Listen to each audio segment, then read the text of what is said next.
शायद नहीं होगा। प्रपोजल भेजा गया है, प्रपोजल भेजा गया है। अच्छा है यार, 3 अटेम्प्ट हो जाए बढ़िया है, और क्या। पता है आप लोगों का सिलेक्शन, भाई कोई अगर तीसरे से ज्यादा वाला तो नहीं पता लगा बाद में नीचे हमको समझ रहा है वो।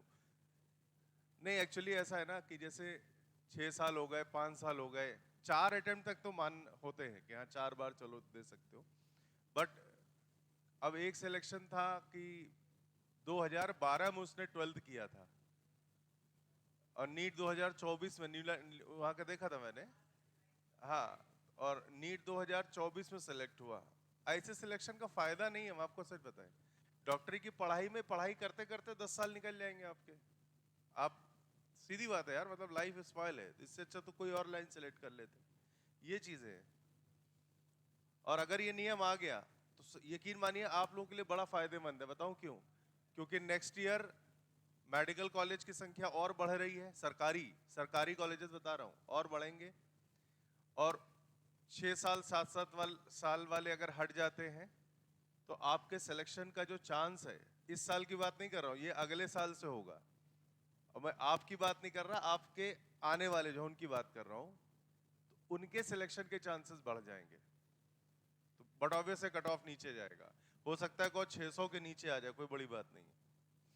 खैर, हमें इन सब पे चर्चा नहीं करनी, हमें किस पे काम करना है? केवल पढ़ाई पे, इसके अलावा कोई दूसरी बात नहीं करनी, ठीक है। चलो तो एक काम करते हैं, शुरुआत करते हैं। हमारा जो असाइनमेंट है आप तक आ गया होगा इतनी देर में, वो है टॉर्क का। एक चीज आपको सिखाने जा रहा हूं और उसका नाम है रियल बॉडी एफबीडी। आपने एफबीडी सुना है? एफबीडी में हम लोग क्या करते हैं, बॉडी को as a point mass treat करते हैं, ठीक है। तो अगर हमें रियल बॉडी एफबीडी बनाना पड़ जाए तो किस तरह से डील करते हैं, और ये काम रोटेशनल मैकेनिक्स में बहुत ज्यादा मात्रा में करना पड़ेगा आपको। जैसे हम लोग फोर्स के सवालों को एफबीडी बना के सॉल्व करते हैं ना, ऐसे रोटेशनल मैकेनिक्स के सवालों को हम लोग को रियल बॉडी एफबीडी बना के सॉल्व करना पड़ेगा। सवाल हो जाता है, कोई बहुत टफ नहीं होता है। एक रिलेशन बताऊंगा, टॉर्क, आपने नाम सुना है मोमेंट ऑफ इनर्शिया?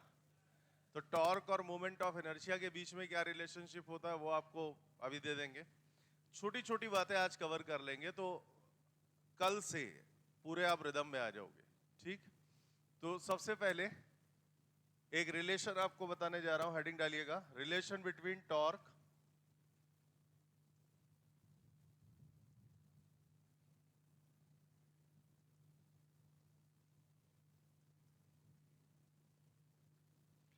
आपके पास जो असाइनमेंट पहुंचा है ये टॉर्क और कंजर्वेशन ऑफ एंगुलर मोमेंटम का है। टॉर्क और एंगुलर मोमेंटम की कहानी काफी हद तक मैच करती है, अभी आपको सारा कुछ समझा दूंगा मैं। तो relation between torque end moment of inertia.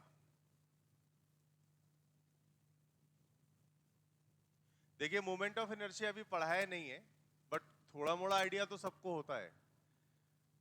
तो डायरेक्ट फॉर्मूला ही लिख लो क्योंकि यही काम आएगा आपके। जो नेट टॉर्क होता है किसी भी बॉडी में लगने वाला, it is equal to body का moment of inertia I multiplied by body का एंगुलर एक्सेलरेशन। आपको एक बड़ी मजेदार चीज बताऊं,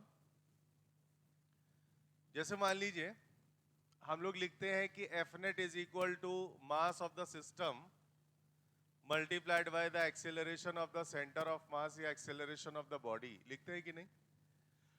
तो ये बिल्कुल F is equal to M ही होता है। जैसे हम लोग लिखते हैं F net is equal to system का मास मल्टीप्लाइड बाय सिस्टम का एक्सेलरेशन। तो जहां पे फोर्स है वहां पे क्या बन जाता है? टॉर्क। बस ये थोड़ा सा मेजर चेंज होता है। लीनियर मोशन में जहां मास है, रोटेशनल मोशन में वहां हम लोग रखते हैं मोमेंट ऑफ इनर्शिया, ये थोड़ा सा अलग हो जाता है। बाकी वहां पे लीनियर एक्सेलरेशन ए है और यहाँ पे एंगुलर एक्सेलरेशन अल्फा है। मैं इसको रिप्रेजेंट किए देता हूं यहां पे। I is called the moment of inertia, तो मैं इसको शॉर्ट में लिखता हूं mi ऑफ द बॉडी। बस मास की जगह ये आ जाता है। और alpha is what? Alpha is the angular acceleration.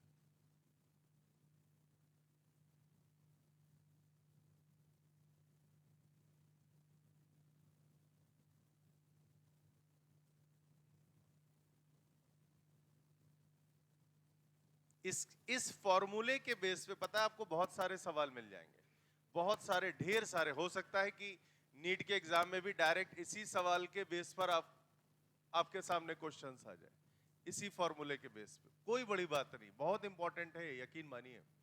जिस तरह से F is equal to M आप लगभग हर सवाल में यूज कर लेते हो, उसी तरह से tau is equal to I into alpha भी आप हर रोटेशनल मैकेनिक्स के क्वेश्चंस में यूज करोगे, जहां पे भी आपको टॉर्क का इस्तेमाल करना पड़ा। नोट कर लीजिए, बहुत काम की चीज है ये।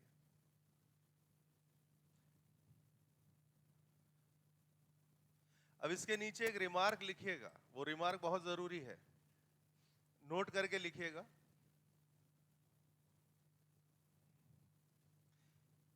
मोमेंट ऑफ इनर्शिया में खास बात क्या होती मालूम है? मोमेंट ऑफ इनर्शिया इस बात पे डिपेंड करता है कि हम एक्सेस ऑफ रोटेशन को कहां मान रहे हैं। ये थोड़ा सा इंपॉर्टेंट होता है इधर, पहले नोट कर लो आप अगर लिख रहे हो तो।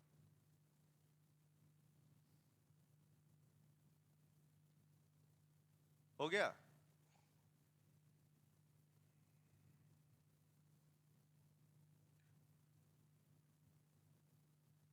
लिख गया? अब रिमार्क लिखिएगा,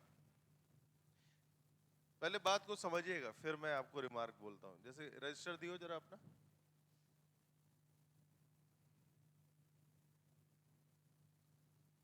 अब जैसे मान लीजिए हमारे, लिख लिया सबने ये? मैंने कहा मान लीजिए हमारे सामने एक ये प्लेट है, कोई भी मेटल की प्लेट है या फाइबर की प्लेट है, व्हाटएवर। अब इसका मोमेंट ऑफ इनर्शिया हमें लिखना है सपोज। अब इसकी ऊंचाई मैंने मान लिया a, इसकी लंबाई मैंने मान लिया b। तो एक एक्सेस में आपको दिखाता हूं, एक एक्सेस आपको दिखाता हूं, ये कॉर्नर वाली एक्सेस। बात समझ गए? कॉर्नर वाली एक्सेस का मतलब हो गया कि ये बॉडी इस कॉर्नर वाली एक्सेस के अबाउट ऐसे घूम रही है, राइट? अगर आप मोमेंट ऑफ इनर्शिया की बात करोगे तो नो डाउट बॉडी को किसी न किसी एक्सेस के अबाउट आपको घुमाना पड़ेगा, क्योंकि जब बॉडी घूमती है हम तभी उसके मोमेंट ऑफ इनर्शिया की बात करते, वरना बात ही नहीं करना। ठीक है?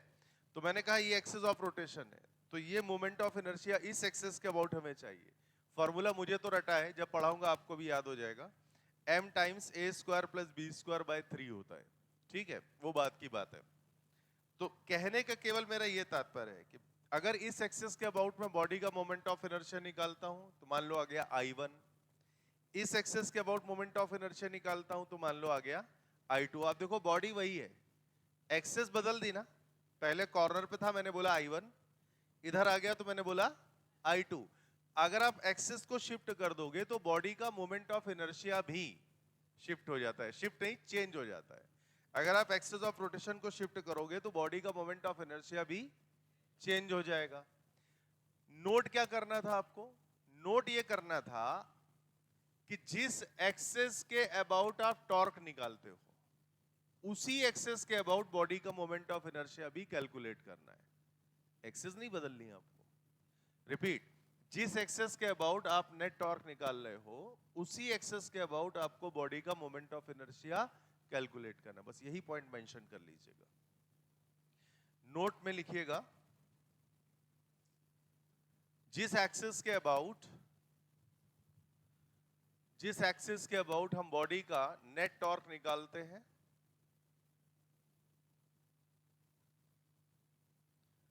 जिस एक्सेस के अबाउट हम बॉडी का नेट टॉर्क निकालते हैं उसी एक्सेस के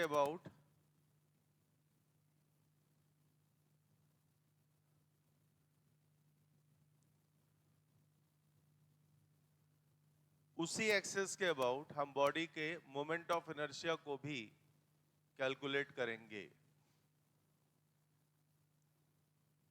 जिस एक्सेस के अबाउट हम बॉडी का नेट टॉर्क निकालते हैं उसी एक्सेस के अबाउट हम बॉडी के मोमेंट ऑफ इनर्शिया को कैलकुलेट करेंगे।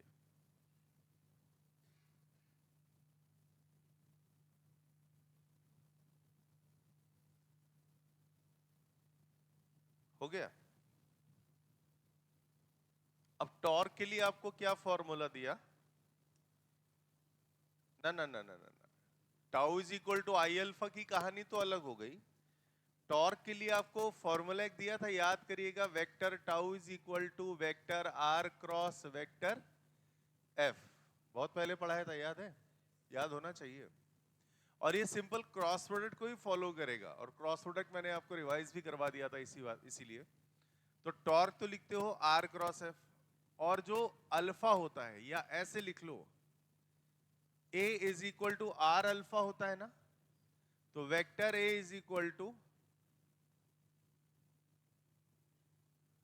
वो ये होता है। या आप चलो यार इतना मत करो, आप इतना तो लिख ही सकते हो, A is equal to R into alpha, where R क्या हुआ, रेडियस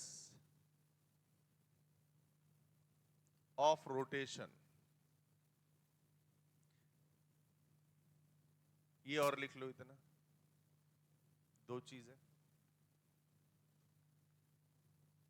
फिर डायरेक्ट में आऊंगा फ्री बॉडी डायग्राम पे।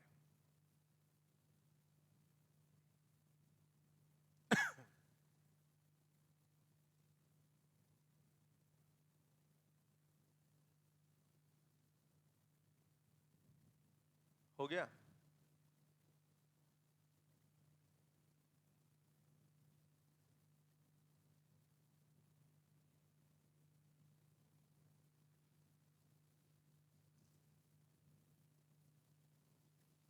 डन।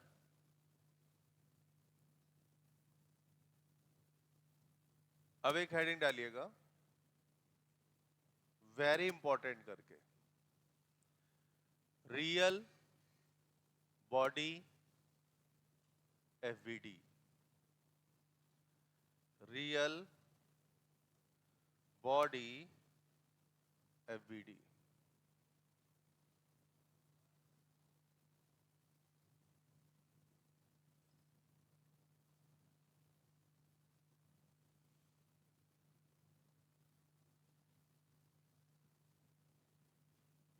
ठीक है, और केस को समझिएगा, पहला ही केस आपको धुआंधार टाइप का दे रहा हूं, ध्यान दीजिएगा, क्योंकि इसके सवाल, वैसे मैं आपको बताऊं, देखने में आपको ऐसा लगेगा कि अति भयंकर टाइप के सवाल हैं, फंडे क्लियर हैं तो बड़े आसान लगेंगे, सच बता रहा हूं। जैसे कि एक एग्जांपल मैं देता हूं आपको। मान लीजिए हमारे पास में एक पुली है, अब यहां पे ये रियल पुली होगी, याद रखना, क्योंकि हमें इसके घूमने की बात करनी है। आइडियल पुली कभी भी घूमती नहीं थी। रियल पुली का ये हो गया एक्सेल, ये हो गई कोई साइड वॉल, ये वॉल है। उतनी जगह मैं क्यों खराब कर रहा हूं, इधर ही लिख देता हूं। इसमें कोई धागा वाइंड अप करके रखा हुआ है, और उस धागे के एक सिरे से हमने एक स्मॉल एम का मास सस्पेंड किया है। M1 M2 कर लें तो शायद ज्यादा अच्छा लगेगा, नहीं थोड़ी देर में कैपिटल एम और स्मॉल एम पता लगा सब मिक्स हो गया, ये हो गया। ठीक है, तो यहां पे धागा वाइंड अप है, M1 मास हो गया इस चक्री का, चक्री समझते हैं ना, पुली, और इस धागे से जो मास सस्पेंड किया हुआ है उसका मास है M2। क्वेश्चन ये है कि what is the acceleration of M2। हमको ये A निकालना है, एक्चुअली हमारा क्वेश्चन मार्क है A पर। Now the question is this, कैसे करना है? ठीक, मेन सवाल को सॉल्व करना यहां मेरा टारगेट नहीं है, सवाल को कैसे हैंडल कर रहा हूं इस पे फोकस करिएगा, किन इक्वेशंस पे मैं काम कर रहा हूं। ठीक है, आपको रस्सी के बारे में मैंने एक बात बताई थी, जितना टेंशन इधर होगा उतना ही यहां पे होगा, होगा कि नहीं? अच्छा, यहां से देखने में एक बात आपको लगी कि अगर ये डब्बा नीचे आएगा तो डब्बे की एफबीडी तो तुम आराम से बना लोगे, M2G नीचे की तरफ, टेंशन T ऊपर की तरफ, तो M2G minus T is equal to M2 into A। तो पहली इक्वेशन मैंने ब्लॉक के लिए बनाई, जो कि हमेशा से हम करते आ रहे हैं कई 100 सालों से, M2G minus T is equal to M2 into, ये आ गई अपनी पहली इक्वेशन। अब भाई साहब नंबर आया पुली का। क्यों पुली की जरूरत पड़ी ये भी सुन लो। आपको यहां कितने अननोन दिख रहे हैं? 2। पहला तो एक्सेलरेशन जो पूछा ही है, दूसरा टेंशन, क्योंकि ग्रेविटी मालूम है, m2 पता है। 2 अननोन हो गए, एक a और दूसरा t, राइट। दूसरे के लिए हम बात करेंगे इस पुली के फ्री बॉडी डायग्राम बनाने में। आ जाओ जरा। ये आया आपके सीखने पे, मतलब सीखने का मैटर। मैं लिखूंगा FBD ऑफ पुली, और ध्यान दीजिएगा रियल बॉडी FBD बनाने का पहला स्टेप होता है कि जिस भी बॉडी की तुम FBD बना रहे हो, जैसी वो बॉडी दिख रही है वैसे ही शेप का आप डायग्राम बनाइए। जैसे पुली की FBD बनाने जा रहा हूं, एज इट इज पुली बनाई। समझ गए? बउआ रात भर जगे हो का है? कोई नहीं, चलता है। ये टेंशन दिखाई दे रहा था आपको पुली पे? दिख रहा था कि नहीं? अच्छा, दूसरा समझिएगा।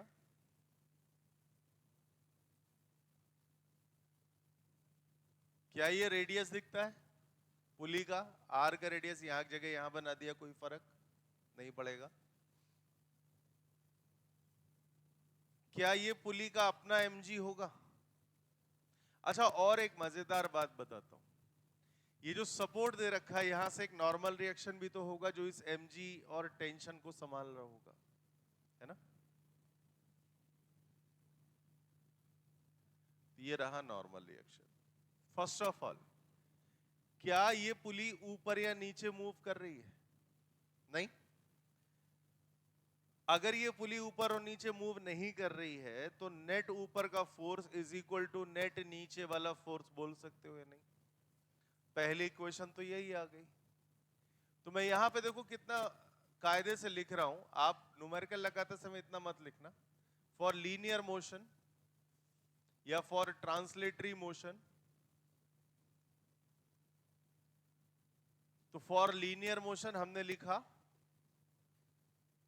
n is equal to m1g minus t plus, दोनों नीचे हैं, this is your equation number 2। n is equal to m1g plus t, ये हो गई दूसरी इक्वेशन। अब बनेगी इसके घूमने वाली इक्वेशन रोटेशनल मोशन के लिए।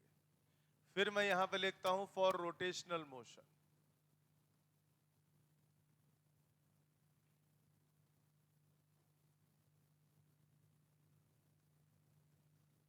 और इसको बहुत ध्यान से समझिएगा।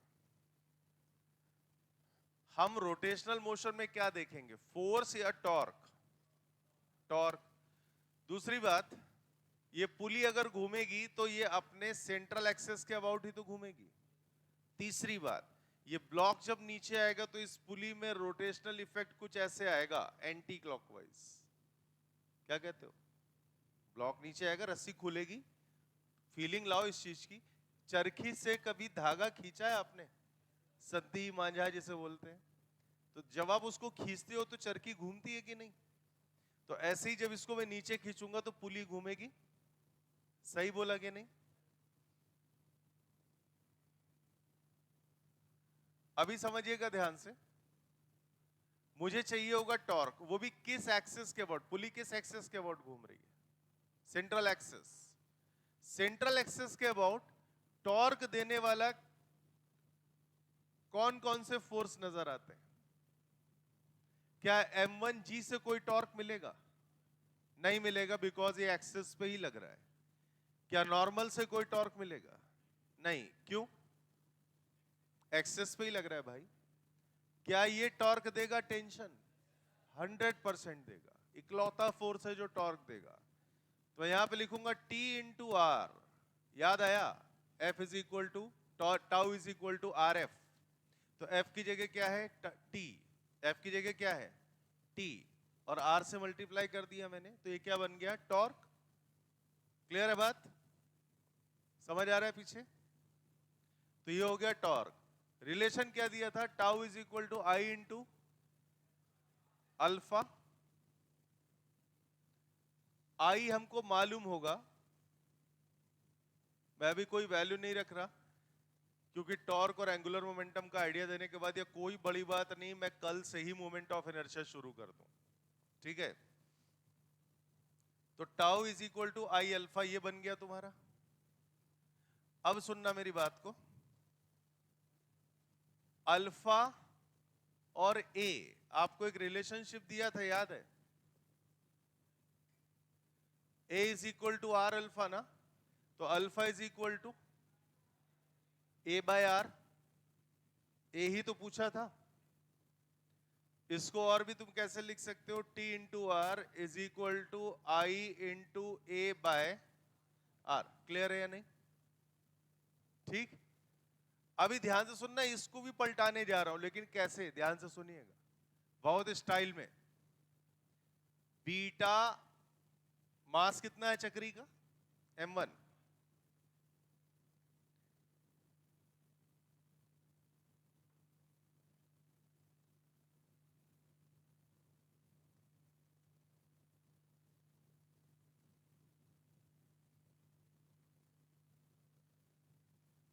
बीटा एम आर स्क्वायर किसी भी बॉडी के मोमेंट ऑफ इनर्शिया का जनरल फॉर्मूला होता है।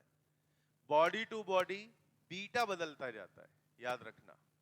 मतलब जैसे कोई भी बॉडी है, किसी भी तरह का सिस्टम है, उसका moment of inertia beta M R square ही रिप्रेजेंट करता है। जैसे रिंग है तो बीटा हो जाता है 1, डिस्क है बीटा 1/2। तो बीटा डिसाइड करता है बॉडी क्या है। बीटा एक नंबर है, कोई भी नंबर, डायमेंशनलेस। तो बीटा डिसाइड करता है कि बॉडी कैसी है। स्फीयर है, अब स्फीयर में भी दो आता है, सॉलिड स्फीयर है कि हॉलो स्फीयर है, खोखला गोला है कि ठोस गोला है। ठोस है लिख दोगे 2/5, खोखला है लिख दोगे 2/3। डंडा आ गया, रॉड आ गया, रॉड का मूवमेंट ऑफ, ये रॉड है, इसका movement of inertia side axis लोगे आ जाता है ml²/3। तो आर के क्या हो गया, l/3, तो क्या हो गया 1/3। बात मेरी समझ गए? तो बीटा क्या है, एक नंबर है, केवल बॉडी को रिप्रेजेंट करता है। ठीक। तो मैंने क्या किया, इसकी जगह क्या लिख दिया, beta into M R square. अभी बीटा के बारे में लिखवा दूंगा साफ साफ कि बीटा, ध्यान कहां है तुम्हारा, खुशी यही है पक्का? घर से आई हो ऐसा तो नहीं कि आंख में कुछ पटाखा टाका दग गया था तो ऐसे देखती हो तो उधर का दिखाई देने लगा हो, ऐसा कुछ है? रॉकेट रॉकेट लग गया हो सकता है, नहीं, इधर ही देखना, पटक के मारेंगे तुमको। हाँ, बीटा के लिए भी लिखवा दूंगा। बीटा क्या है, बॉडी को रिप्रेजेंट करने वाला एक नंबर है। अब समझ गए? बॉडी बदल दोगे बीटा बदल जाएगा, ये पैटर्न चेंज नहीं होगा। समझ गए? अभी लिखवा दूंगा तुमको। क्यों लिखा, थोड़ा सा आपको और अच्छा लगेगा। जैसे नहीं कहते फील गुड, देखो फील गुड क्या हुआ, आर स्क्वायर, आर और आर दिखाई दिया, फील गुड। तो कितना आसान हो गया, देखो कितना आसान हो गया। T is equal to beta m1a, क्या कहते हो, आसान हुआ कि नहीं हुआ? अब ये आ गया तुम्हारा रिलेशन नंबर 3। ठीक, क्लियर है? पहला ये दिख रहा है, तीसरा ये दिख रहा है। आपको ऐसा फील होने लगा होगा, पहले और तीसरे को इस्तेमाल करो, टेंशन की जगह रख दो बीटा m1a, ए उधर पहुंचा दो, बड़े इत्मीनान से सॉल्व होगा। क्यों भाई, क्या कहते हो? चलो करते हैं। मैं यहीं पे सॉल्व करूंगा, इसी पेज पे, मैं कहीं बाहर नहीं जा रहा। अब मैं ये वाले स्पेस को यूज करने आ गया, तो मैं लिखूंगा बाय 1 एंड, ताकि एक साथ तुम्हारे पास एक जगह पूरा मौजूद रहेगा। तो मैंने लिखा m2g माइनस t की जगह क्या रख रहा हूं, बीटा m1 a। समझ गए? बीटा m1a ये हो गया, इज इक्वल टू m2a। तो a हो गया तुम्हारा beta m1 plus m2 is equal to m2g। तो यहां से हम a को पूरे सम्मान के साथ अलग करेंगे और 21 तोपों की सलामी देते हुए ए की वैल्यू लिख देंगे। ये रही। समझ आया? फिर से देख लो क्या किया। हमारे पास एक डिस्क थी जो कि अपने एक्सेल पे फिक्स है, ऊपर नीचे नहीं जाएगी। इसमें एक थ्रेड वाइंड अप कर दी है, लपेट दी है, और उसके दूसरे सिरे से एक ब्लॉक को मैंने सस्पेंड किया। इसको छोड़ूंगा, ये ब्लॉक नीचे आएगा, रस्सी खुलेगी, डिस्क घूमेगी। हमसे ये पूछ लिया गया है कि इस ब्लॉक का एक्सेलरेशन क्या होगा। मैंने कहा ठीक। मैंने कहा सबसे पहले ब्लॉक की बात कर रहे हैं तो ब्लॉक की वीडी बना दो। ये आप महारत हासिल है, आपको क्या लिखोगे, m2g minus T is equal to m2 into A. ठीक। अब यहां पे जब मैंने इक्वेशन बनाई, मैंने देखा यार अननोन तो दो है, एक हो गया टेंशन, दूसरा हो गया एक्सेलरेशन, इक्वेशन एक है, बहुत नाइंसाफी है। मैंने कहा चलो एक काम करते हैं, ये वाली इक्वेशन फिर से मैंने ली, किसकी, पुली की। तो मैंने कहा चलो पुली की एफबीडी बनाते हैं। पुली की एफबीडी का मतलब हो गया रियल बॉडी एफबीडी, और रियल बॉडी एफबीडी में हम लोग क्या करेंगे, पूरे बॉडी के शेप को डिस्कस करेंगे, राइट। तो मैंने क्या कहा, पुली की एफबीडी बनानी, तो पहले पुली को ही बना दिया। जितने फोर्सेस पुली पे लग रहे थे सारे दिखा दिए।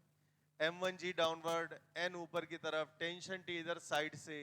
तो मैंने कहा लीनियर मोशन के लिए जब आप इसको डील करोगे तो ऊपर नीचे तो नहीं जा रही, क्या बोलेंगे हम, जितना फोर्स ऊपर उतना टोटल नीचे, क्योंकि ऊपर नीचे का मोशन नहीं था। तो हमने लिखा लीनियर मोशन के लिए, मैंने लिखा total upward force is equal to total downward force, काम खत्म। फिर मैंने कहा यार लीनियर मोशन तो नहीं, लेकिन इसमें रोटेशनल मोशन तो है, वो भी इस सेंस में है। ठीक। तो मैंने कहा चलो देखते हैं। मैंने कहा फॉर रोटेशनल मोशन अब मुझे चाहिए टॉर्क, और टॉर्क का फॉर्मूला पता है, net torque is equal to I into alpha. I क्या है, मोमेंट ऑफ इनर्शिया। तो T into R is equal to I into alpha को लिख दिया A बाय आर। तो मैंने कहा ठीक, I को मैंने निपटाया। मैंने कहा it is general form of beta M R square. Beta हो गया बॉडी के लिए कोई भी एक नंबर, किसी भी तरह की बॉडी होगी। तो भाई आर आर और आर स्क्वायर ये कट गया भाई, एक पावर से ये कटा, फिर जो एक बचा वो इसने काट दिया। समझ गए कि नहीं समझ गए? तो मैंने एक साथ करके लिखा नहीं, यहीं पे काट दिया, कोई दिक्कत। फिर मैंने कहा टेंशन आ गया हमारे पास बीटा इंटू m1a। अब टेंशन की वैल्यू पहले वाले में रख दी, उधर से आपका आंसर आ गया। बताओ अब कोई दिक्कत आई? आसान है कि कठिन? अच्छा बताइए। है भाई? मॉडरेट है। कभी तो कह दिया करो सर आसानी से समझ गए, बड़ा आसान है? फिजिक्स है तो मतलब मॉडरेट है, आसान तो हो ही नहीं सकता। ऐसा नहीं है यार, सब सोच सोच की बात है, मानसिकता। आप लोगों ने माइंड सेट कर रखा है, पता है कि फिजिक्स कठिन होती है। अच्छा सच बताना, इतना आपको पढ़ा के यहां तक ले आया इस स्टेज पे, कहीं किसी चैप्टर में, मैं मानता हूं प्रॉब्लम तो हुई होगी, किसी चैप्टर में आपको ऐसा फील हुआ कि यार हमारे बस का कुछ नहीं है? मैं अपने सब्जेक्ट की बात कर रहा हूं। कभी लगा आपको? सर लगता तो रोज था, लेकिन कह नहीं पाते थे आपसे हमारे डर के, ऐसा कुछ है क्या? है भाई? फिर बस मैं आपसे एक ही बात बोलता हूं, मेहनत करो, सब कुछ होगा।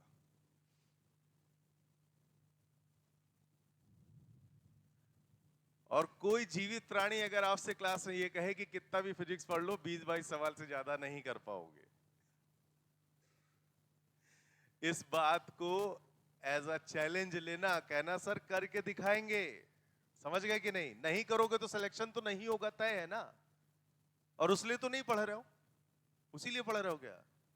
नहीं ना, तो करके दिखा देना। वो इसीलिए बोलते हैं कि करके दिखाओ तो जाने। बात समझो, मोटिव समझा कर, ये ना सोचिए कि कोई आपको डिमोटिवेट कर रहा। डिमोटिवेट नहीं कर रहा, उनके मोटिवेट करने का तरीका अलग है। हमें हर कूड़े के ढेर में उस हीरे को खोजना है जिसकी तलाश में हम हैं। कहते हैं किसी को बड़ी शिद्दत से चाहो तो पूरी कायनात। समझ गए ना? हाँ। तुमसे मिलने की मैंने इतनी कोशिश की है कि जर्रे जर्रे से मुझे तुमसे मिलाने की साजिश की है। ऐसे कुछ एक डायलॉग था शाहरुख खान का ना, सबको मोटिवेशन की तरह लिया करो सबको, लेकिन तुम्हारा साले मोटिवेशन कहां जाएगा? मोहल्ले के किसी घर के रहने वाले किसी प्राणी पर, वो सारी सारियां तुम उस पर फेंकोगे। अबे बहुत मोटिवेशनल है, सच बता रहे। लेकिन एक शायरी की कीमत तुम क्या जानो रमेश बाबू। ये समस्त डायलॉग किस पिक्चर के, कोई बताएगा? अरे वाह, बिटिया हमारे पे गई है, तुरंत नाम बताया, भाग को बिल्कुल। अच्छा लगता, मजा आता है, मल्टी डायमेंशनल होना चाहिए।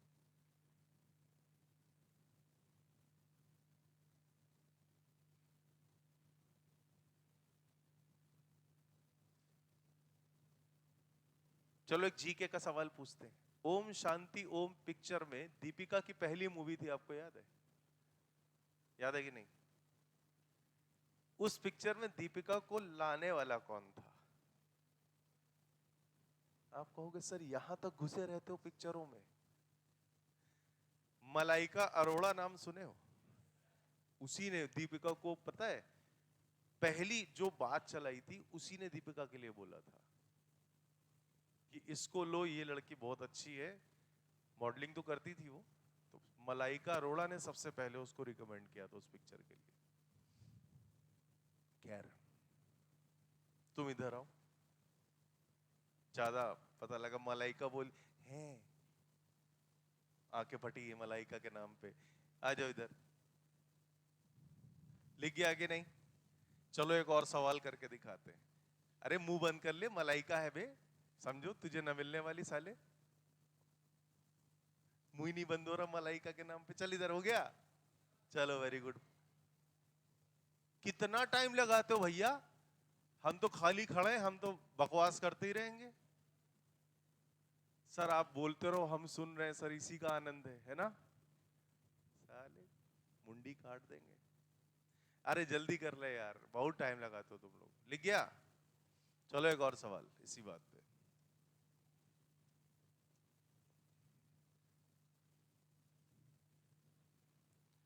प्रश्न संख्या 2।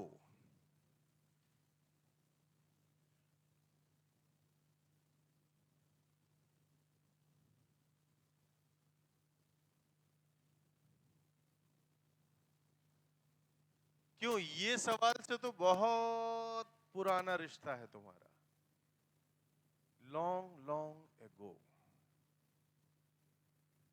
क्या कहते हो? अगर मैं इस सवाल में आपसे M1 और M2 का एक्सेलरेशन पूछ लूं तो निकाल लोगे? है भाई, निकाल लोगे कि नहीं?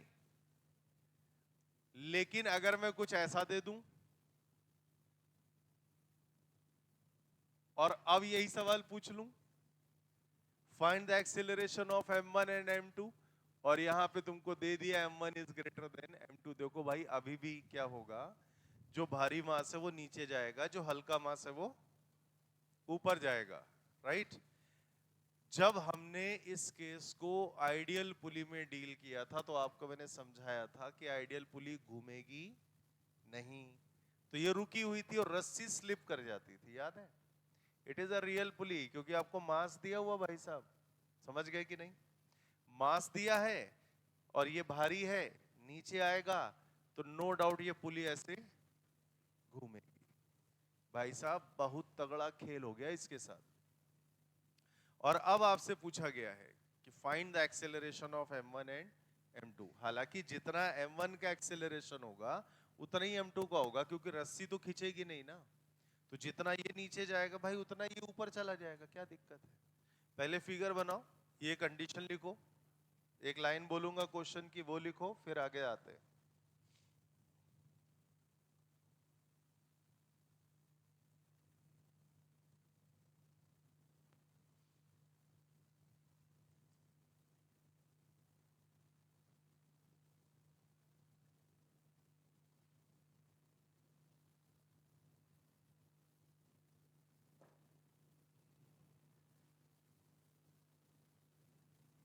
पेपर दिए थे कल ऑनलाइन वाला? 600 के ऊपर तो सभी के आएंगे। देखो मेरा फिजिक्स आउट ऑफ सिलेबस कभी नहीं हो सकता, इतना मुझे पता है। पेपर हम बनाए चाहे दूसरा, इतना हम हौके रहते तुम लोग को, इतना पढ़ाए रहते हैं, वो कभी नहीं जाएगा। मेरे सब्जेक्ट की बात करो, मैंने पेपर अभी तक देखा नहीं। कर तो खुद, अब पूछना ही बेकार है कैसा हुआ। बगल में नोट्स, किताब, कॉपी, फार्मूला, शॉर्टकट। जितना ही तुमसे ये कहा गया होगा कि बेटा चीटिंग मत करना, उतना ही तुम लेके बैठोगे। और जेई तो मौका है, जेई वाला। अरे हो गया, हो गया कि नहीं? यहां पे क्वेश्चन की एक लाइन लिखेगा, find the acceleration of m1 and m2।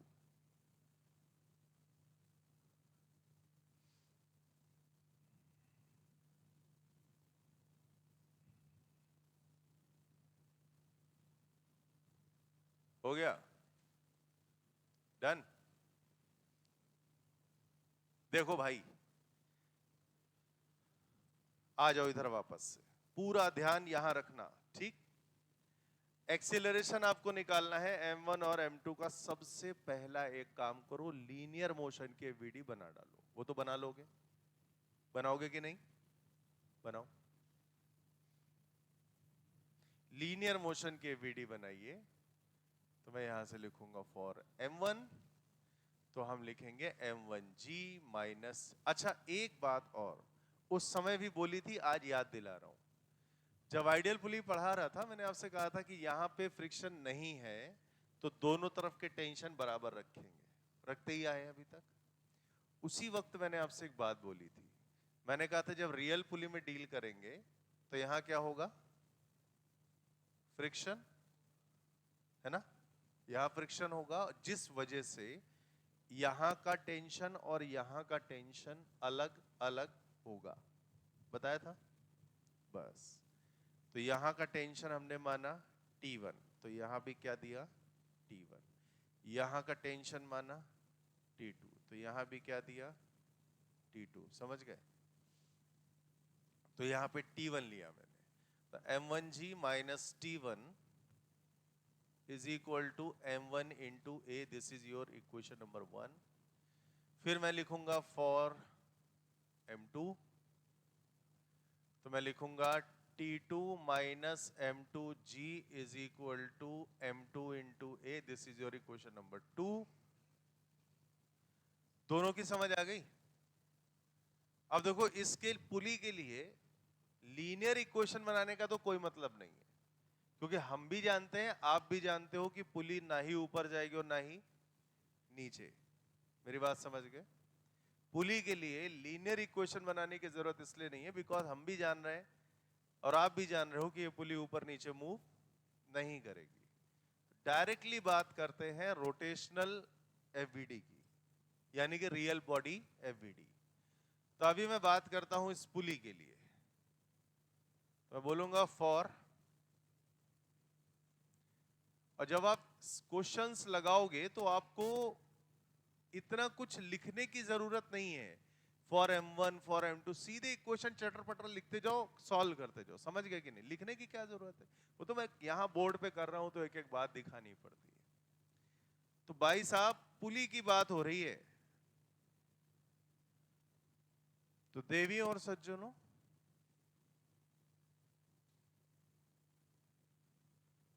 mg दिखाने का कोई मतलब है? इसलिए मतलब वैसे बना दो, कोई दिक्कत नहीं है। आप कहोगे जिद करोगे, मैंने बना दिया, लेकिन क्या इस mg की वजह से कोई टॉर्क मिलेगा? अच्छा एक पॉइंट और है, जब ये नीचे जाएगा और जब ये ऊपर जाएगा तो पुली के घूमने का सेंस बताना, क्लॉकवाइज होगा या एंटी क्लॉकवाइज? एंटी क्लॉकवाइज हुआ। वेरी गुड, बहुत बढ़िया, क्लियर है? तो हमने इसको ऐसे ऐसे घुमाया, ठीक बात। दो रस्सियां हैं, एक रस्सी से टेंशन T1 दिखता, एक से टेंशन T2 दिखता, रेडियस R है। अब यार एक बात बताना, आपको मैंने टॉर्क से सेंस ऑफ रोटेशन सिखाया था, सिखाया था ना कैसे, याद आ गया होगा पेन देख के। यहां पे ऐसे पेन लगा दो तो ये T1 नीचे की तरफ आएगा, तो ये पेन किधर घूमेगा, एंटी क्लॉकवाइज, नीचे की तरफ का घूमता है, नीचे तो बॉडी सीधे जाती है, किधर घूमेगा, एंटी क्लॉकवाइज। तो इससे जो टॉर्क मिलेगा उससे रोटेशनल इफेक्ट कैसा मिलेगा, एंटी क्लॉकवाइज। तो दीदी इस टॉर्क का डायरेक्शन क्या होगा, आउटसाइड। बहुत बढ़िया, बहुत खुशी हुई कि तुम्हें याद है। और इसी तरह ये वाला टॉर्क लोगे, ये बॉडी को, इस पेन को नीचे की तरफ घुमाएगा, देखो हम भी वही बोल रहे हैं, ये घुमाएगा क्लॉकवाइज, आदत होती ना नीचे ऊपर, समझ गए ना। तो ये क्लॉकवाइज घुमाएगा, तो ये क्लॉकवाइज घुमाएगा, तो इससे जो टॉर्क मिलेगा उसका डायरेक्शन क्या होगा, इनसाइड। गुड, बहुत बढ़िया। बड़ा कौन सा होगा, आउटसाइड वाला टॉर्क या इनसाइड वाला टॉर्क, आउटसाइड वाला बड़ा होगा, क्योंकि नेट में एंटी क्लॉकवाइज रोटेशनल इफेक्ट आपको नजर आ रहा है। क्लियर है, वेरी गुड। तो हमने लिखा T1 into R minus T2 into R. क्या मेरी बात समझ गए, जिसकी वजह से एंटी क्लॉकवाइज रोटेशन आ रहा है उसको मैंने लिखा है T1R यानी पॉजिटिव, और आप चाहें तो ये भी लिख सकते हैं, दोनों बनाने की जरूरत नहीं है, आपको सवाल लगाते समय एक भी बनाने की जरूरत नहीं है, ये तो मैं बस सिखा रहा हूं तो बना रहा हूं एक एक। और ये टॉर्क का रोटेशन कैसा मिला था, क्लॉकवाइज, तो इसका सेंस क्या आया, डायरेक्शन। ये दिखा रहा है बॉडी का सेंस ऑफ रोटेशन, ये दिखा रहा है टॉर्क का डायरेक्शन। ये दिखा रहा है बॉडी का सेंस ऑफ रोटेशन, ये दिखा रहा है टॉर्क का डायरेक्शन। और आपने एक इक्वेशन थोड़ी देर पहले देखी थी, tau net is equal to I into alpha. Alpha को यहीं पे निपटाओ ए बाय, चलेगा, कोई दिक्कत, पक्का। इसको बीटा एम आर स्क्वायर रख सकते हो, क्योंकि देखो डिस्क दो, ये जो पुली है ना वो दो तरह की हो सकती है। जनरल केसेस में आपको डिस्क देगा जिसका मोमेंट ऑफ इनर्शिया आप लगा दोगे हाफ एम आर स्क्वायर, यानी बीटा हो जाएगा 1/2। कुछ केसेस में जब परेशान करने वाली बात होती है ना, साइकिल की तीलियां जब रिम में लगी होती हैं, वो देखा है रिम आपने, एक तो रिम प्लेन होता है, एक ऐसा होता है साइकिल का पहिया है, पहिया खोल लो ना, वही चीज है, बीच में क्या हो गई, स्पोक्स, तीलियां। उस टाइप की भी एक बॉडी हो सकती है, बस दो के अलावा और तीसरी कोई पॉसिबिलिटी नहीं हो सकती, ठीक है। वैसे आपको एक बात बताऊं, डिस्क ले रहा है ना, तो डिस्क में आप मान के चलना कि पूरी पूरी पूरी फुल डिस्क ही लेगा, इतना वेरिएशन डालेगा नहीं आपके क्वेश्चंस में, मुझे मालूम है। तो देखो मैंने यहां क्या लिखा, T1 minus T2 R beta M R square A by R. R को शहीद कर दें और यहां से आप लिखेंगे T1 minus T2 is equal to beta M into A. यह आ गया आपका रिलेशन नंबर 3। कितने अननोन है गिनो, T1 T2 A, इसके अलावा कुछ है क्या, T1 T2 A, तीन ही तो अननोन है, और तीन इक्वेशन है भाई साहब, क्या कहते हो, सॉल्व होगा या नहीं होगा, होगा, 100% होगा। सुनो, इसको माइनस कर देना तुम, T2 माइनस T1 एक तरफ खुल जाएगा, चलो करते हैं, लेकिन पहले तुम इतना लिख लो और ईमानदारी से बताओ क्या यहां तक मेरे द्वारा किया गया एक एक स्टेप आपको समझ आया। बहुत आराम से पढ़ा रहा हूं आज, खैर रोज ही पढ़ाता हूं, आ रहा है समझ में कि नहीं।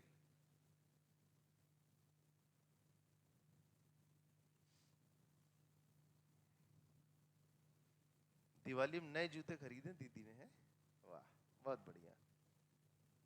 बिना जूते के जिस दिन दिख गई ना तुम,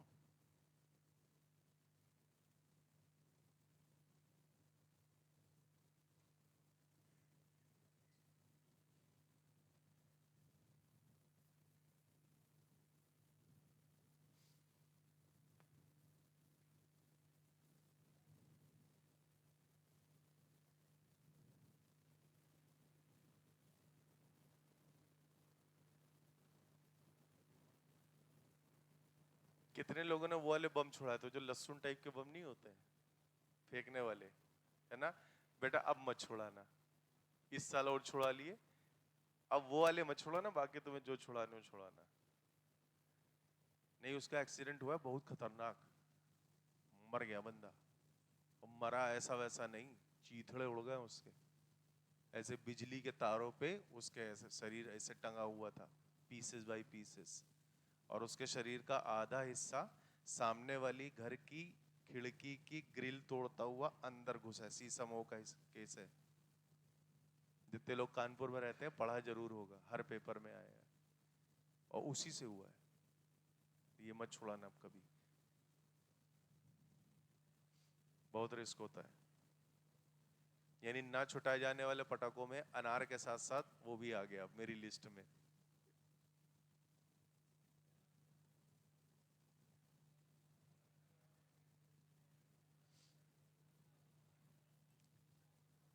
दीपावली वाली रात में पूजा वूजा करके हम लोग बैठे तो हमारे साले साहब आते हैं, मतलब सबको लेके अपने घर वालों को, वहीं हम लोग पटाखे छुड़ाते हैं छत पे हमारी। तो इतने बड़े बड़े अनार का 2 डब्बा लेके चले आ रहे हैं, ठीक है। कहते जीजा जी छुड़ाइए, हमने कहा सुनो, जीजा जी तो हाथ भी ना लगाएंगे उसको, तुमको छुड़ाना छुड़ाओ। उनको सारी कहानी ये वाली याद दिला दी, पता लगा वैसे ही 2 डब्बे वापस ले गए छुटाए नहीं किसी ने।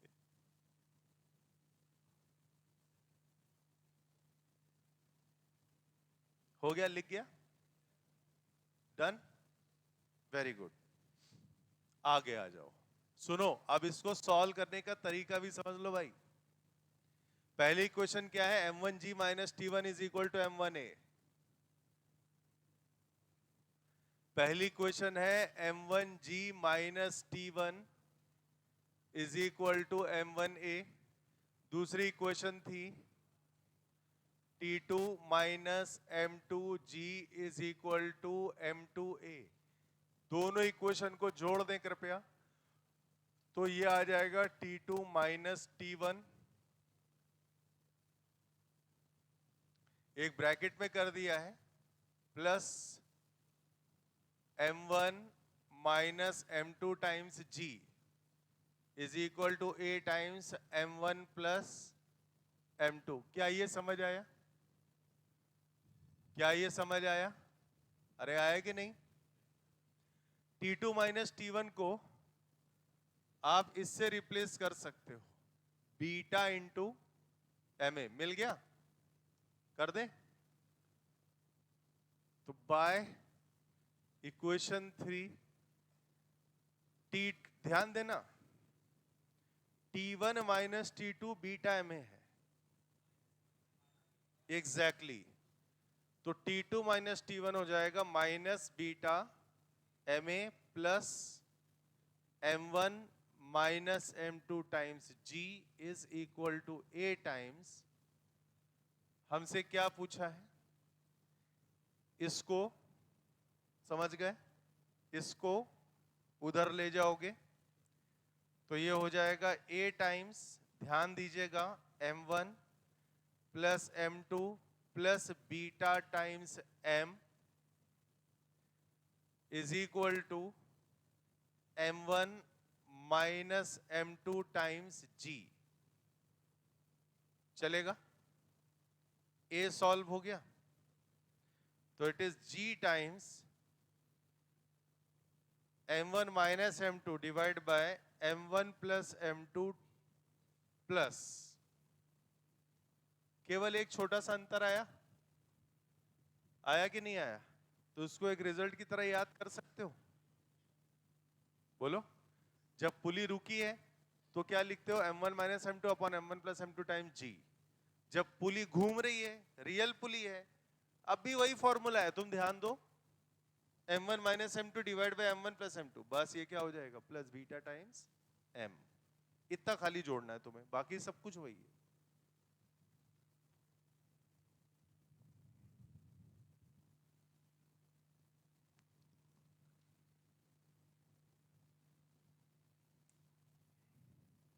अभी दोबारा अगर ऐसा कोई सवाल आ जाए तुम्हारे सामने तो उसको सॉल्व मत करने लगना, पूरा करोगे क्या, जरूरत नहीं है। आइडियल पुली में m1 minus m2 upon m1 plus m2 होता है, जी तो बाहर ही होता है, उसमें तो कोई शक नहीं है। तो m1 minus m2 divide by m1 plus m2, और अगर रियल पुली है तो उसमें नीचे बीटा m और जोड़ देना। ठीक, बीटा क्या है? नंबर है जो मोमेंट ऑफ इनर्शिया के लिए सेट होता है, और मास हो गया उस पुली का मास, m हो गया उस पुली का मास जिस पर ये सस्पेंडेड थे। आसान है, कठिन नहीं है।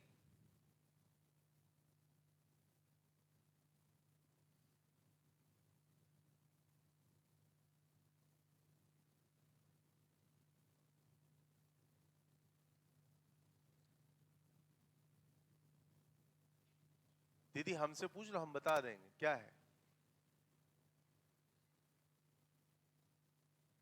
क्या? तो जी कॉमन ले लिया ना। कहां था जो? हाँ तो उसमें एक तरफ डिब्बा था ना, ये वाला।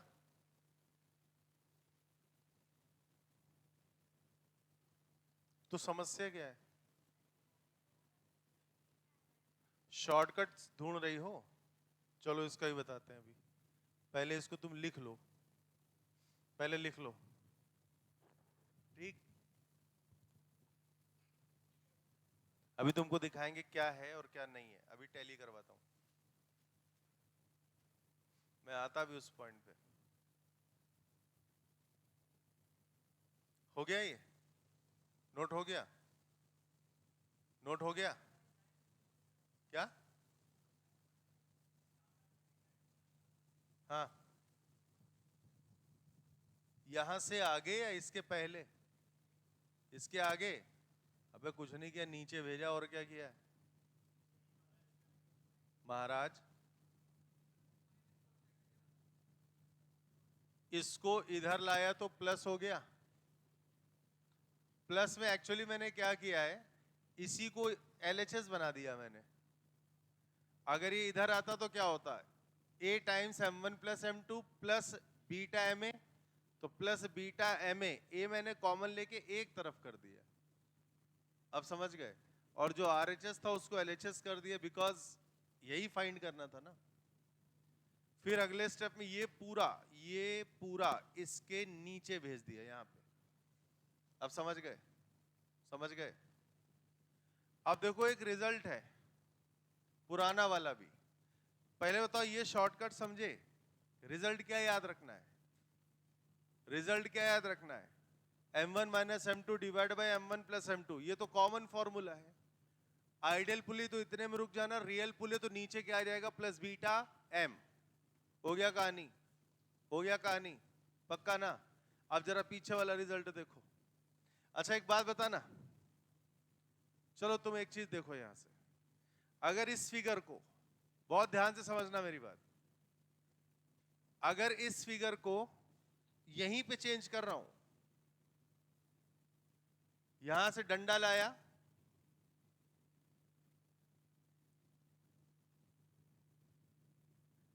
यहां से डंडा लाया, यहां दीवार में बांध दिया और इतना गायब कर दिया, पुराना वाला सवाल आया, कौन सा मास गायब हुआ? m2 गायब हुआ। पिक्चर में क्या होने चाहिए? m1 and capital M। m2 गायब हो गया ना, पिक्चर में क्या होना चाहिए? m1 and capital M।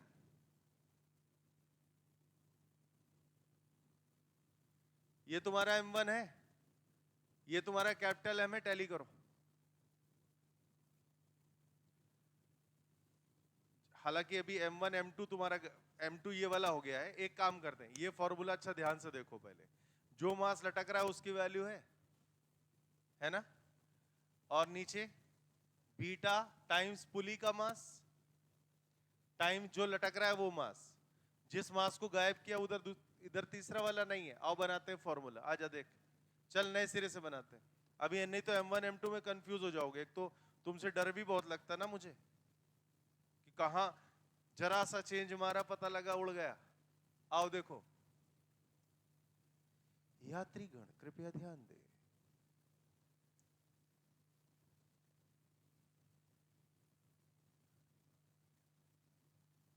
गाड़ी संख्या 420 9 2 11 अपने गंतव्य से चली है लेकिन रास्ते में भटक चुकी है। देखो मैं भी भटक गया। Very good.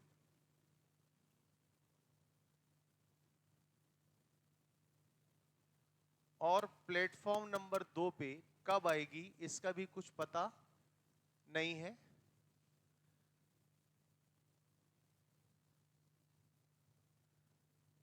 यो बेटे क्या बनेगा फॉर्मूला?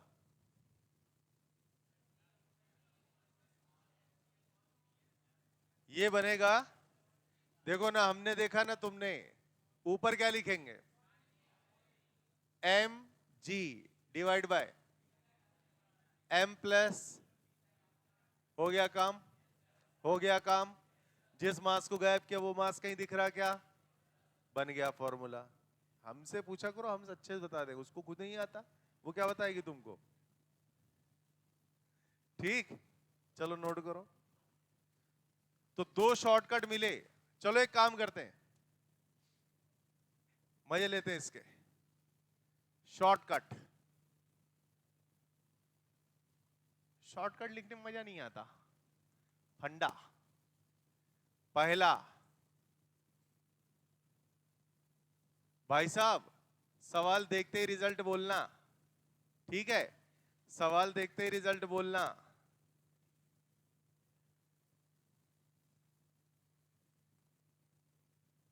सवाल देखते ही रिजल्ट बोलना। रिजल्ट बहुत बढ़िया, 1 नंबर। मैं भी ऐसे ही था। हाँ, शुरू हो जाओ।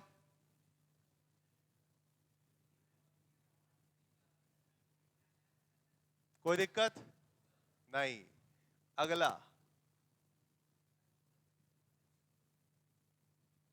तो स्मॉल एम तो है बे। चुटिया कर दें इसकी? अब ठीक है।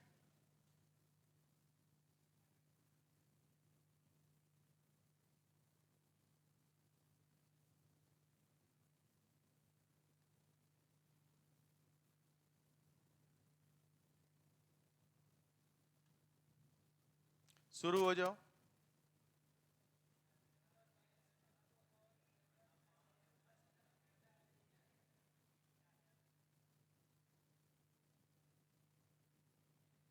और इसमें कंडीशन, और भाई साहब अगर M2 बड़ा है तो M2 माइनस M1। नीचे तुम भले कुछ चेंज ना करो, नीचे तो जुड़ ही रहा है, बात ही खत्म है। अगर M1 बड़ा है तो M1 माइनस M2, M2 बड़ा है तो M2 माइनस M1। ठीक, बन गई ट्रिक तुम्हारी। छोटे से फॉर्मूले हैं, नोट कर लेना इसको। पता है, जितनी बार लिखोगे उतनी बार दिमाग में सेट हो जाएगा मामला, सच बता रहा हूं। और ये मैं आपसे कह रहा हूं,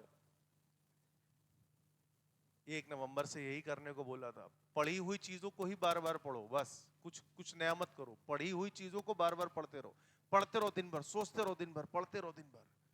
रट जाएगा तुम्हें, एकदम घुस जाएगा दिमाग में। यही चाहिए नंबर जल्दी गेन करने के लिए। जान लड़ा दो अपनी।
हो गया। अगली एक हेडिंग डालो, एंगुलर मोमेंटम।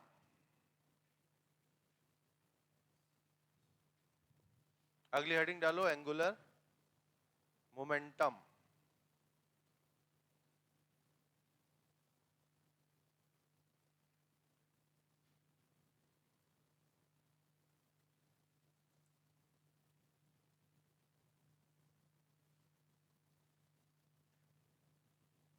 जैसे टॉर्क होता है आर क्रॉस एफ, ठीक उसी प्रकार से एंगुलर मोमेंटम भी होता है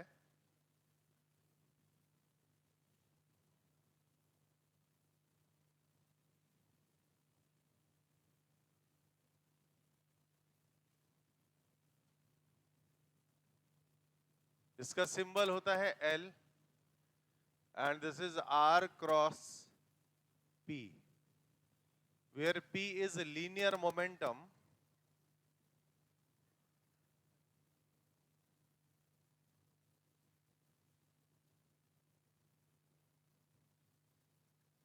आप इसको इस तरह से भी लिख सकते हो, नोट करो।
हाँ हो गया,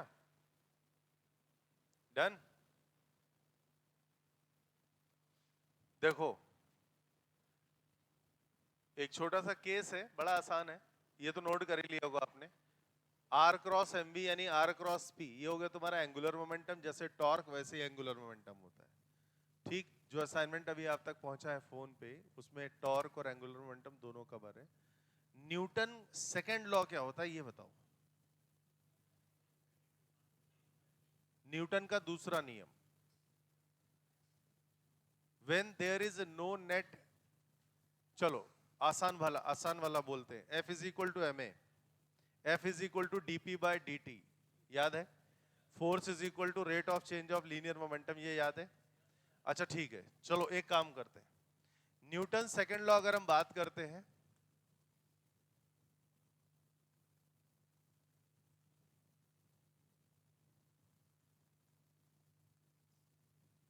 तो हम लिखते हैं F is equal to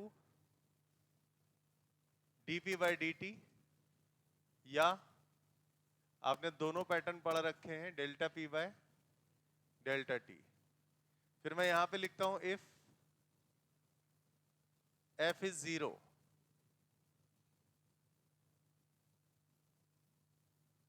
then vector P is constant. कर सकते हो ना? अगर एफ 0 है तो पी कैसा होगा? कांस्टेंट। क्यों? कांस्टेंट का ही डिफरेंशिएशन तो 0 होता है। कर सकते हो कि नहीं? पहले तो ये पॉइंट आया समझ में। एफ को आपने लिखा डीपी बाय डी, ये न्यूटन का दूसरा नियम है। मैंने कहा अगर लगने वाला फोर्स 0 है, अगर नेट एक्सटर्नल फोर्स 0 है, तो मोमेंटम कैसा हो जाएगा? कांस्टेंट। क्यों? अरे कांस्टेंट का ही डिफरेंशिएशन तो 0 होता है, और एफ को 0 ले रहे हो, इसका मतलब पी कैसा होगा? कांस्टेंट। बात खत्म।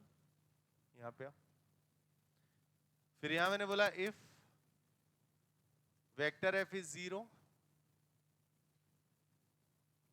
Then delta P is equal to 0। सही बोला?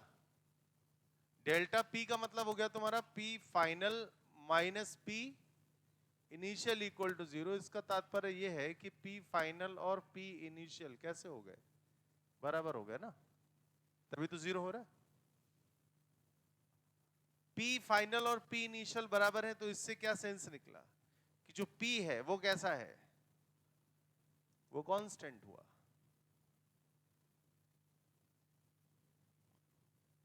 सही बोला? अगर फाइनल मोमेंटम और इनिशियल मोमेंटम दोनों सेम है तो इसका मतलब मोमेंटम ही कांस्टेंट हुआ ना, बदला ही नहीं वो। तभी तो फाइनल और इनिशियल सेम हुए जब ये कांस्टेंट होगा। सही बोला? समझ आई बात? इतना पहले लिखो जरा अलग से, फिर यही चीज रोटेशनल मैकेनिक्स में करते हैं, फिर देखो मजा आएगा। सेम चीज रोटेशनल मैकेनिक्स में करना है।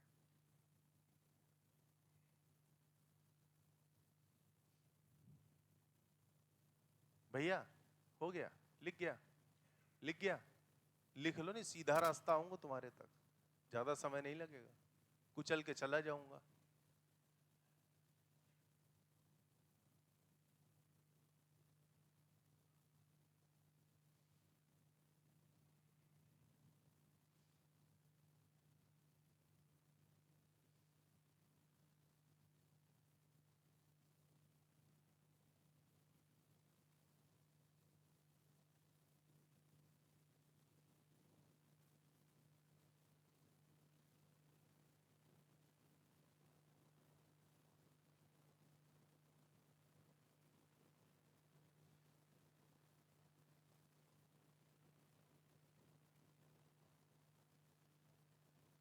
हो गया?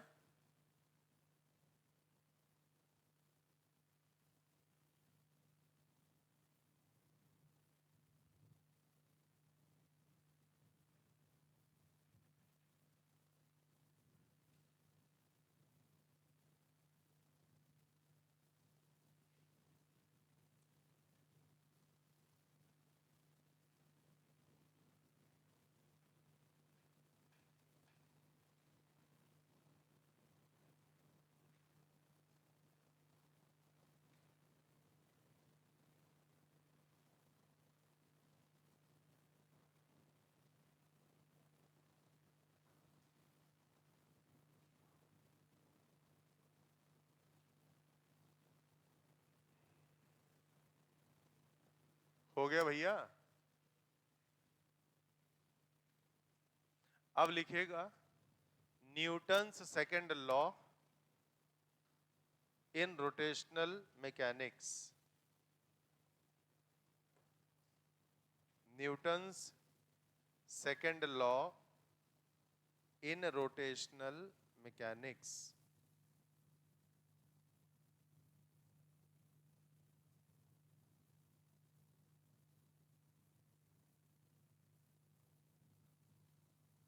Newton's second law in rotational mechanics. हो गया?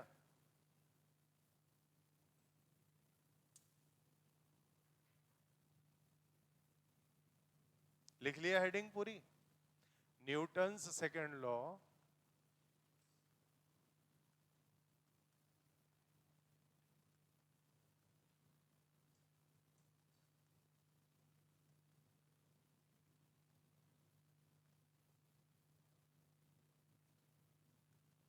In rotational mechanics.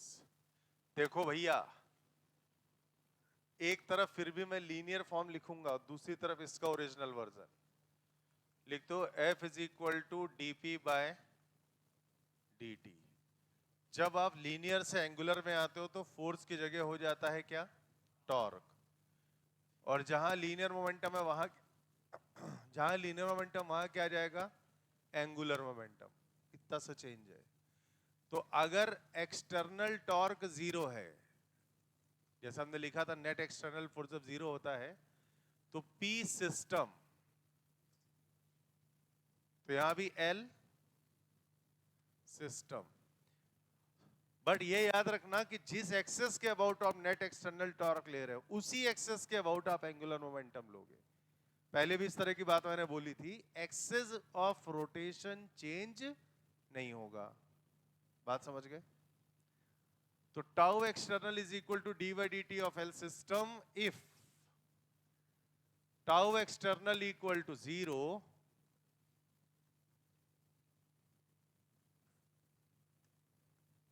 this implies L system is equal to constant. लिखो इतना। अगर किसी सिस्टम में नेट एक्सटर्नल टॉर्क 0 है तो उसका एंगुलर मोमेंटम कांस्टेंट होता है। और यही वजह है, आपने केमिस्ट्री में पढ़ा होगा कि न्यूक्लियस के चारों तरफ इलेक्ट्रॉन घूमते हैं। आपने ये भी पढ़ा होगा कि न्यूक्लियस के चारों तरफ इनफाइनाइट ऑर्बिट्स होती हैं। आपने ये भी पढ़ा होगा सभी ऑर्बिट्स में इलेक्ट्रॉन नहीं स्टे करता है। तो आप मुझे अब ये बताएंगे किन ऑर्बिट्स में इलेक्ट्रॉन स्टे करता है? केवल उन्हीं ऑर्बिट में स्टे करेगा जहां उसका एंगुलर मोमेंटम कांस्टेंट होता है। समझो इस चीज को, ऑर्बिट तो इनफाइनाइट होती है, बट केवल उन्हीं ऑर्बिट में इलेक्ट्रॉन स्टे करता है जहां पर उसका एंगुलर मोमेंटम कांस्टेंट होता है। और ऐसी ऑर्बिट्स का नाम होता है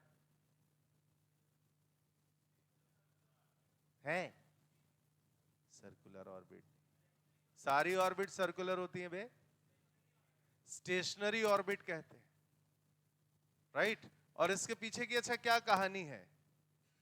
ये जो आपने स्टेटमेंट याद किया हुआ है कि एंगुलर मोमेंटम कांस्टेंट होता है तो इलेक्ट्रॉन वहां स्टे करेगा, काहे को?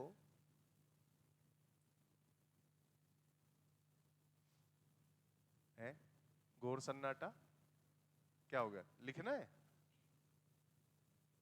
इसके पीछे की कहानी होती है वेव थ्योरी से।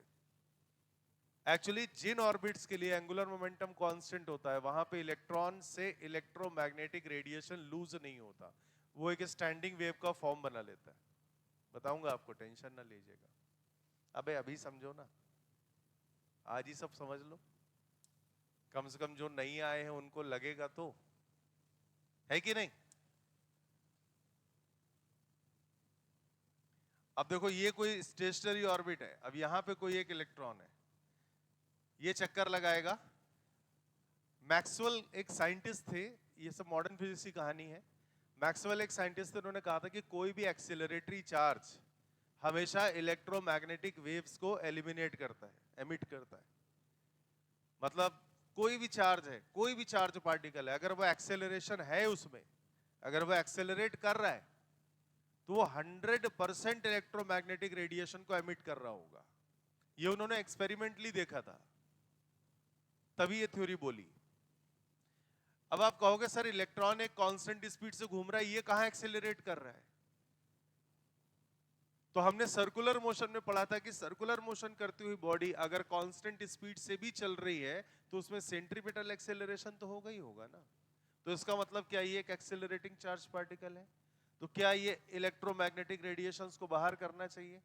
बिल्कुल करने की कोशिश करी भी, और देखिए हुआ क्या इसके साथ। और इसकी ऑर्बिट को स्टेशनरी ऑर्बिट क्यों कहा गया? ये वेव थी,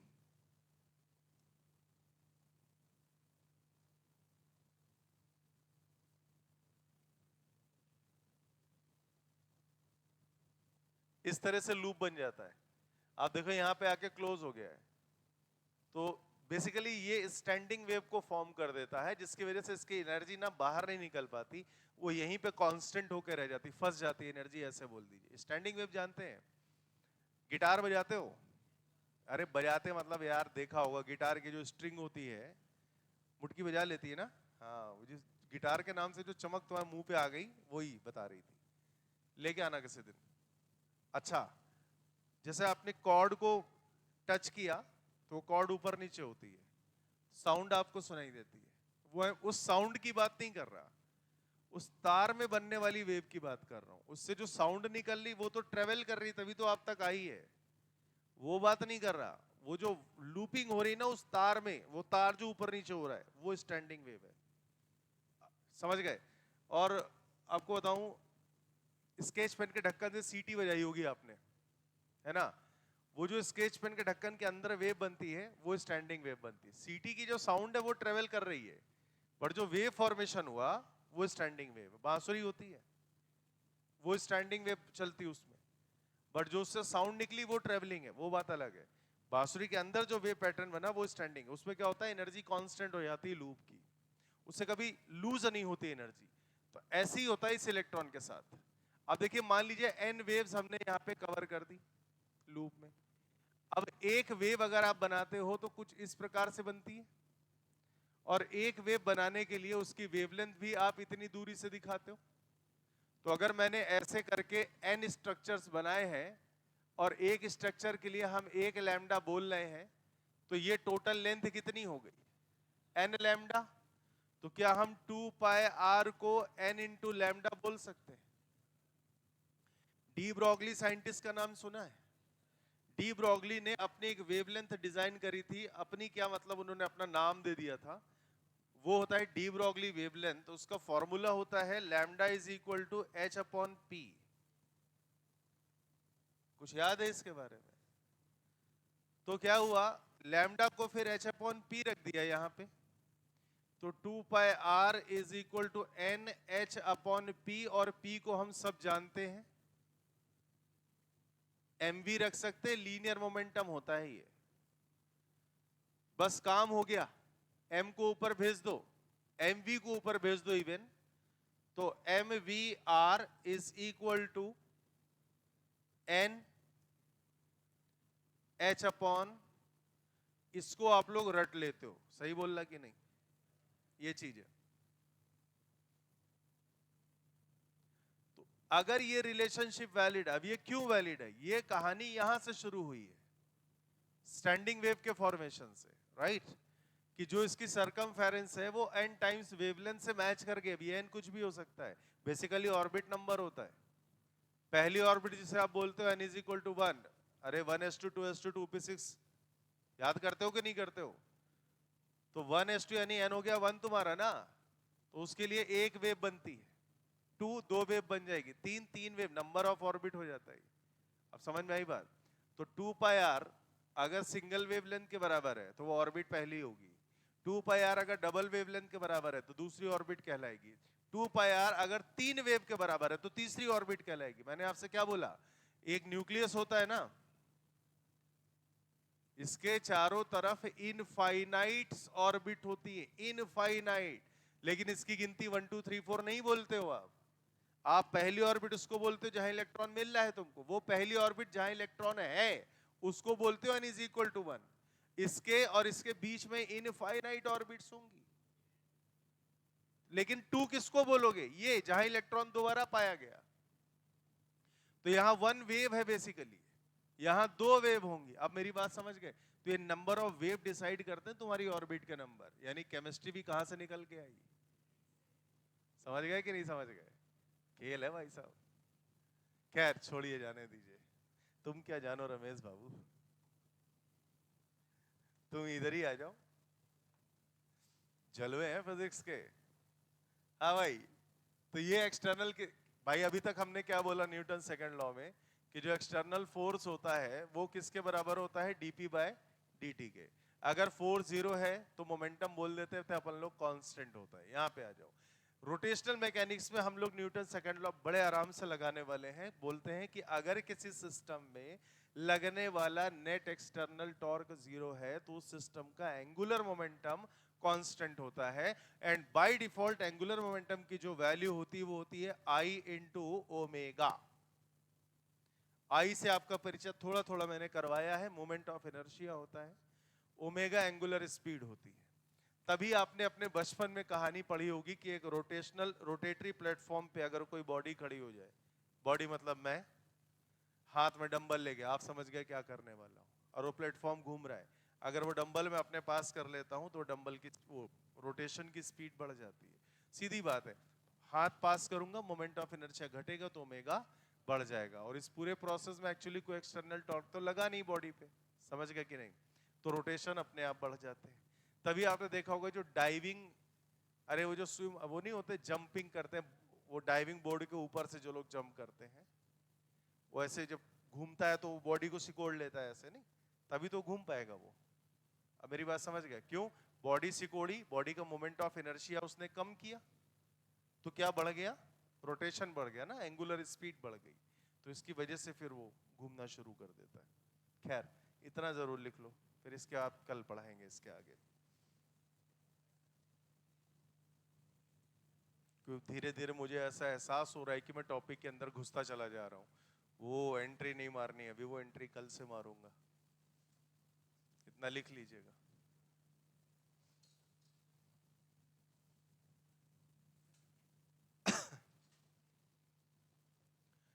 टॉर्क वाले सवाल लगा सकते हो घर जाके, अटेम्प्ट कर लेना, आ जाए जितने, नहीं तो हम तो कराएंगे ही क्लास में। आप पहले से करके आओगे तो ज्यादा अच्छा रहेगा। चले, इसको भी नोट कर लेना, ये आज नहीं तो कल काम आएगा तुम्हारे। ओ चचा, इसको नोट कर लो। कर लियो, तब ठीक।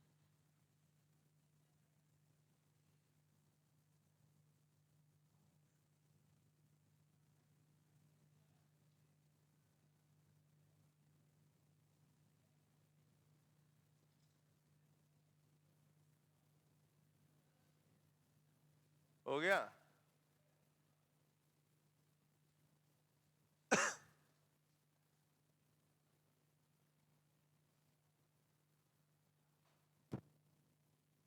चलिए खैर, कल मिलते हैं।